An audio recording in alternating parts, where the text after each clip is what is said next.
গ্যারাজেই নেতার গাড়িতে বোমা বিস্ফোরণ। কুলপির ছামনাবনীতে গ্যারাজেই গাড়িতে বিস্ফোরণের ঘটনা।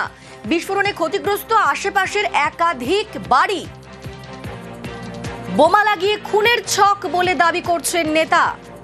গ্যারাজে নেতার বাড়িতে বোমা বিস্ফোরণ। আমাদের সঙ্গে রয়েছেন প্রতিনিধি আনিসউদ্দিন। আনিসউদ্দিন, ঠিক কি ঘটনা, কারাই কাজ করলো, কি বলছেন সেই নেতা? একেবারে অনিন্দা, দেখো, কুলপি থানার যে ছামনাবনী গ্রাম রয়েছে সেই গ্রামেরই কংগ্রেসের বুথ সভাপতি কুতুবুদ্দিন পাইক গতকাল গভীর রাতে তার গ্যারেজে একটি 4 চাকা গাড়ি দাঁড় করানো ছিল এবং গভীর রাতে সেই গাড়িতেই বিস্ফোরণ ঘটে।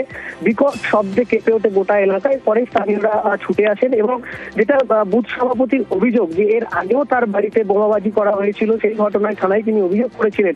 কিন্তু গতকাল গভীর রাতে তার গাড়িতে কে বা কারা টাইম বোমা লাগিয়ে রেখেছিল এবং এই ছড়িয়ে পড়ে এবং আশেপাশের বেশ কয়েকটি দোকানগুলো ভেঙে পড়ে।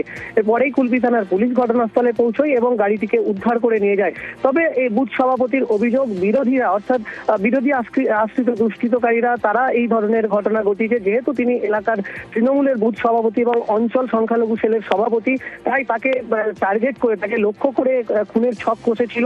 তিনি ইতিমধ্যেই কুলপি থানায় অভিযোগ দায়ের করেছেন। অন্যদিকে পুলিশের পক্ষ থেকে জানানো হয় যে গাড়িটিকে উদ্ধার করা হয়েছে এবং ঘটনার তদন্ত শুরু করা হয়েছে। বেশ, ধন্যবাদ।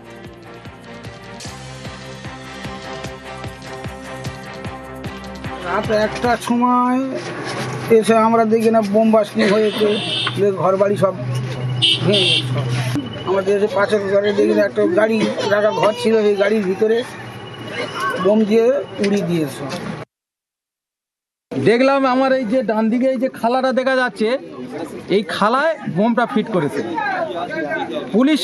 ওইখান থেকে একটা লোয়ার একটা মানে সিট পেয়েছে, তাতে নাটবল্টু সিস্টেম করা হয়। এর আগে একবার আমার বাড়িতে বোমাবাজি করেছিল, তারা প্রমাণ হয়ে গেছে।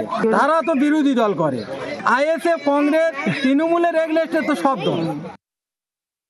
আইএসএফ বোমা, গুলি, বারুদ এর রাজনীতি করে না। এটা হচ্ছে তৃণমূলের গোষ্ঠীদ্বন্দ্বের ফল।